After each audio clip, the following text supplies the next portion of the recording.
বিতর্কিত ও শপথ লঙ্ঘনকারী উপদেষ্টা জনাব মাহফুজ আলমের সাথে জগন্নাথ বিশ্ববিদ্যালয়ের শিক্ষার্থীদের একটা অপ্রীতিকর ঘটনা ঘটে গেছে। এটা খুবই দুঃখজনক, এটা রাষ্ট্রের জন্য অসম্মানজনক, এই সরকারের জন্য অত্যন্ত বিব্রতকর, চরম লজ্জাজনক। মাহফুজ আলমের জন্য অপমানজনক, লজ্জাজনক। যারা এই ঘটনাটা ঘটিয়েছে তাদের জন্য অত্যন্ত নিন্দনীয় কাজ। দর্শক, আপনারা অলরেডি অনেকেই জেনে গিয়েছেন যে উপদেষ্টা মাহফুজ আলম জগন্নাথ বিশ্ববিদ্যালয়ের আন্দোলনরত শিক্ষার্থীদের সাথে কথা বলছিলেন। তখন শিক্ষার্থীদের পক্ষ থেকে কেউ একজন মাহফুজের দিকে পানির বোতল ছুঁড়ে মেরেছে এবং মাহফুজের মাথায় সরাসরি পানির বোতল লেগেছে। তার আগে মাহফুজকে জগন্নাথ বিশ্ববিদ্যালয়ের শত শত শিক্ষার্থীরা একযোগে সমস্বরে ভুয়া ভুয়া স্লোগান দিচ্ছিল, দুয়োধ্বনি দিচ্ছিল। That is very significant. আমরা প্রথমেই মাহফুজের উপর এই পানির বোতল নিক্ষেপের ঘটনার তীব্র নিন্দা ও প্রতিবাদ জানাচ্ছি। কারণ একজন উপদেষ্টা, গণঅভ্যুত্থানের ফলে প্রতিষ্ঠিত সরকারের একজন উপদেষ্টা, তিনি যতই বিতর্কিত হন কিংবা শপথ লঙ্ঘনকারী হন না কেন, তার গায়ের দিকে সরাসরি পানির বোতল ছুঁড়ে মারা এটা চরম বেয়াদবি, চরম অন্যায়। আর মাহফুজ যতই বিতর্কিত হন না কেন, যতই শপথ লঙ্ঘনকারী হন না কেন, তার গায়ে পানির বোতল ছুঁড়ে মারবে এটা ফৌজদারি অপরাধ। যে মেরেছে তাকে আইডেন্টিফাই করে আইনের আওতায় আনার দাবি জানাচ্ছি। তবে আমি যে প্রশ্নটা এখানে তুলতে চাই যে মাহফুজ কোন মুখে অথবা কোন সাহসে আন্দোলনরত শিক্ষার্থীদের সামনে কথা বলতে চান? মাহফুজ এমনিতেই শপথ লঙ্ঘন করেছে। যে মাহফুজ বিপ্লবীদেরকে, আন্দোলনকারীদেরকে, 24-এর গণঅভ্যুত্থানে অংশগ্রহণকারীদের একটা অংশকে রাজাকার বলছে, পাকিস্তানপন্থী বলছে, তাদের উপর আমৃত্যু আঘাত করার হুমকি দিচ্ছে। তিনি সোশ্যাল মিডিয়ায় দেখছেন যে জনগণ তার উপর বিরক্ত এবং তিনি স্পষ্টতই শপথ লঙ্ঘন করেছেন, এটা তিনি নিজেও বুঝতে পেরেছেন। বুঝতে পেরেই তো মাহফুজ ফেসবুক পোস্ট ডিলিট করেছেন। হ্যাঁ, তারপরে তিনি উপদেষ্টা ডক্টর ইউনূস না সরালে তিনি থাকবেন শপথ লঙ্ঘন করলেও, অথবা তিনি নিজে যেহেতু পিছু হটেছেন ফেসবুক পোস্ট ডিলিট করে, দ্যাটস ডিফারেন্ট। এজন্যে সাধারণ জনগণের সাথে ইন্টারাকশনের ক্ষেত্রে মাহফুজের তো এটা বোঝা দরকার যে আমাকে মানুষ দেখতে পারে না, আমি জনরোষের মধ্যে আছি, আমি কিভাবে কথা বলতে যাই? মাহফুজের কি সেন্স নাই? এখানে সিআর আবরার শিক্ষা উপদেষ্টা আছে, এমনকি আসিফ নজরুল স্যার আছেন, বা আরো অনেকে আছেন, তারা কথা বলতে যেতে পারতেন। আদিলুর রহমান খান শুভ্র আছে, মোস্তফা সরোয়ার ফারুকী আছে, অনেকে কথা বলতে পারতেন। বা সিনিয়র অনেকে আছেন, ফজল কবির খানের মতো ভদ্র লোক আছে, নিপাট ভদ্র লোক আছে, যার প্রতি কারো ক্ষোভ নেই। ঠিক আছে, আসিফ নজরুলের প্রতি অনেকের ক্ষোভ আছে, এমনকি মোস্তফা সরোয়ার ফারুকীর উপর আছে, কিন্তু ফজল কবির খানের উপর কারো ক্ষোভ নাই। এরকম একজন উপদেষ্টা পাঠাতেন, যেখানে দেখছেন যে আন্দোলনকারী শিক্ষার্থীদের সাথে শিক্ষার্থীর উপর পুলিশ হামলা করেছে এবং তারা ব্যারিকেড ভেঙে যমুনার সামনে গিয়েছে। অতএব সেখানে মাহফুজের মতো বিতর্কিত লোক তাদের সাথে কথা বলতে যাবে, এটা একটা ভুল সিদ্ধান্ত। আর ভুল সিদ্ধান্ত হাজারও যদি হয়, তার গায়ে পানির বোতল ছুঁড়ে মারবে, এটা চরম বেয়াদবি এবং ফৌজদারি অপরাধ। একে অবশ্যই আইনের আওতায় আনতে হবে। কিন্তু দেখেন, মাহফুজ ভুল করলে যে তাকে আমরা কিছু বলবো না সেটাও না।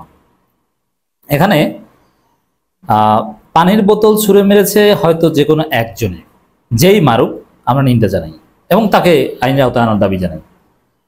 পানির বোতল ছুঁড়ে হয়তো মেরেছে একজনে, কিন্তু মাহফুজকে ভুয়া ভুয়া স্লোগান দিয়েছে, দুয়োধ্বনি দিয়েছে শত শত শিক্ষার্থীরা। এর মানে মাহফুজের বক্তব্য জগন্নাথ বিশ্ববিদ্যালয়ের শিক্ষার্থীরা শুনতে রাজি নয়। এটা একটা বিষয়। আপনি একজনকে হয়তো পানির বোতল মারার অভিযোগে আপনি আইনের আওতায় আনবেন আমাদের দাবি অনুযায়ী, কিন্তু তাকে তো হাজারো শিক্ষার্থীরা দুয়োধ্বনি দিয়েছে। এর মানে মাহফুজের লেজিটিমেসি নাই আন্দোলনরত শিক্ষার্থীদের সাথে কথা বলার। ঠিক আছে, একটা বড় অপরাধ হয়েছে সেখানে, কিন্তু অপরাধের পর মাহফুজের যে বক্তব্য, গণমাধ্যমের সাথে তিনি কথা বলেছেন অন্য সাইডে গিয়ে, তার বক্তব্য ছিল আক্রমণাত্মক, ক্ষুব্ধ মন্ত্রীর জায়গা থেকে। বরং তার কি উচিত ছিল, তাকে পানির বোতল মেরেছে, তিনি ওখান থেকে একদম বাসায় চলে যাবেন। তারপরে এই কাজ যারা করেছে, এটা সিসিটিভি ফুটেজ দেখে আইনের আওতায় আনা একদম সহজ, সে যে দলের সাথে হোক না কেন অথবা সাধারণ শিক্ষার্থীরা হোক না কেন। কারণ চারদিকে ক্যামেরা আর ক্যামেরা, আমরা বিশ্বাস করি এটা ধরা যাবে, ধরবে। কিন্তু মাহফুজ কি করেছে, কিছুক্ষণ পর গণমাধ্যমের সাথে কথা বলেছে, কয়েক মিনিট পর সেখানে তিনি নাম বলেন নাই, নাম বলতে সাহস পান নাই, শিবিরের দিকে ইঙ্গিত করেছেন। এটা তো বুঝি ভাই আমরা, যে একটা গোষ্ঠী যারা 8-9 মাস আমার উপর খেপা, আবার বিরুদ্ধে প্রোপাগান্ডা চালাচ্ছে, স্যাবোটাস, স্যাবোটুর, অমুক তমুক, বারবার সাধারণ শিক্ষার্থীদের আন্দোলন করতে হলে এদেরকে আলাদা করতে হবে, মানে এটা কেমন কথা? এই যে বিভাজনের কথা বলছে, এর মানে কি শিবির স্যাবোটাস করে, অতএব সাধারণ শিক্ষার্থীরা যেন আন্দোলন করলে আগে শিবিরের সাথে আলাদা করে, নইলে খবর আছে হুমকি ধমকি দিয়েছে। এবং যমুনার আশেপাশে আন্দোলন এ বিষয়ে স্ট্রিক্ট। আচ্ছা, যমুনার আশেপাশে আন্দোলন এটা তো এমনিতেও ওখানে নিষিদ্ধ আগে থেকে, পুলিশ তো স্ট্রিক্ট, কিন্তু আন্দোলনকারীদের উপর ঠেকাতে পারেনি। এই যে হাসনাতরা যে আন্দোলন করেছে, স্ট্রিক্ট হয়েছেন? কতটুকু স্ট্রিক্ট হয়েছেন, কি করেছেন? অতএব দর্শক, এখানে মাহফুজের সাথে যেটা ঘটেছে সেটা অনাকাঙ্ক্ষিত, এবং মাহফুজও কাজটা ঠিক করেনি। এবং মাহফুজ পরবর্তীতে বিনা যাচাই আন্দাজের উপর, মাহফুজকে ওখানে ফুটেজ দেখেছে, পুলিশ ধরবে, তদন্ত করবে কে করেছে, কিন্তু আগে ভাগেই সন্দেহ করে দিল যে শিবির করেছে। শিবিরের নাম বলেন নাই একবারও, কিন্তু যা বলেছেন পাগলও বুঝে, গরু ছাগলও বুঝে যে মাহফুজ শিবিরকে দায়ী করেছে। মানে কি এটা? তাহলে কি এরকম যে মাহফুজের লোক সে যে শিক্ষার্থী সে যে পানি ছুঁড়ে মেরেছে, তারপরে এর মাধ্যমে যেন শিবিরকে ধরা যায়, শিবিরের উপর দায় চাপানো যায়? নাহলে বিনা তদন্তে আগে ভাগে শিবিরের উপর দায় চাপালো করে? মাহফুজ জানে না মাহফুজ শিবিরের সাথে ছিল? শিবিরের চাইতে ভদ্র নিরীহ কোনো ছেলে হয়? শিবিরের ছেলেগুলো হচ্ছে একদম মাদ্রাসা ছাত্র, ভদ্র নিরীহ, বেশিরভাগই মাদ্রাসা ব্যাকগ্রাউন্ড, এলাকার পরিবারের সবচেয়ে ভদ্র ছেলেটা শিবির করে, এদের মধ্যে কোনো উগ্রতা নেই।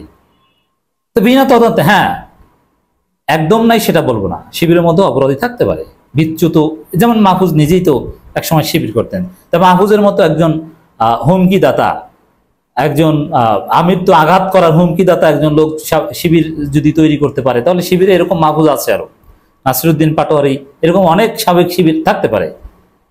অতএব শিবিরকে আইনের আওতায় আনা হোক অন্যায় করলে, আমরা একদম বলবো। কিন্তু সেটা যদি হয়েও থাকে, তদন্তের আগে কোনো ধরনের তথ্য প্রমাণ ছাড়া, এটা মাহফুজ জানেন কিভাবে? শিবিরের দিকে ইঙ্গিত করলেন, নাম বলার তো দরকার নাই ভাই, একটা গোষ্ঠী, তারা কারা আমরা জানি, আমি নাম বললাম না, তারা এতদিন এই করছে, তারা স্যাবোটাজ করছে। মানে এই জিনিসগুলো একজন দায়িত্বশীল জায়গা থেকে মাহফুজ তো মানসিক ভারসাম্য রাখতে পারেন। এই পানির বোতল মারার পর এই বিষয়টা তিনি ভারসাম্যপূর্ণভাবে ডিলই করতে পারেননি। এমনকি এখানে ওবায়দুল কাদেরদের সাথে এই ঘটনা ঘটালো, ওবায়দুল কাদের এরকম মানসিকভাবে অস্থির হয়ে যেতেন না, এটা ঠান্ডা মাথায় তিনি চলে যেতেন, তারপরে পুলিশ গোয়েন্দা সংস্থার লোকজন ক্যামেরা ট্র্যাক করে একেবারে জায়গা মতো ধরত। কিন্তু এইভাবে হুমকি দামকি, পাবলিক রিয়াকশন, আবার 1 মিনিট পর আবার সাংবাদিকদের সামনে কথা বলতে, যে মানে এটা কি ভাই? তো এই জন্য বলবো যে মাহফুজের উপর যারা এই হামলা করেছে তাদেরকে ধরা হোক, যে পানির বোতল ছুঁড়ে মেরেছে। তবে মাহফুজ যদি স্মার্ট হয়ে থাকে, যে পানির বোতল ছুঁড়ে মেরেছে তাকে ডেকে নিয়ে চা খাওয়াইয়া তাকে ক্ষমা করে দিবে। কিন্তু আমাদের দাবি, এই অপরাধীকে, সে যে দলের সাথে সংশ্লিষ্ট হোক অথবা সাধারণ শিক্ষার্থী হোক, তাকে ধরা হোক। আর মাহফুজ যে কথা বলেছেন সাধারণ শিক্ষার্থীদের উচিত আলাদা করা শিবিরকে, নাম বলেন নাই, কেন আলাদা করাবে? শিবির কি শিক্ষার্থী না? জগন্নাথ বিশ্ববিদ্যালয় তারা পড়ে না? জগন্নাথ বিশ্ববিদ্যালয়ের ছাত্র সংসদ নির্বাচন হোক, শিবির ভিপিজিএস হবে, তো তাদেরকে বাদ দিয়ে আন্দোলন মানে? আপনি কি বলছেন? এইসব কথা বলতে বিভাজনের কথা কেন বলেন? এই জন্য বলবো যে স্টুডেন্টদের বা পাবলিককে ডিল করতে হয় সরকারের পক্ষ থেকে, এমন কোনো জায়গায় যেন মাহফুজকে সরকার না পাঠায়, কারণ জনগণ তার উপর ক্ষুব্ধ, যেটা আমরা দেখলাম। তারপর উপদেষ্টার উপর হামলা নিন্দা জানাই, আমরা এর উপযুক্ত বিচার চাই।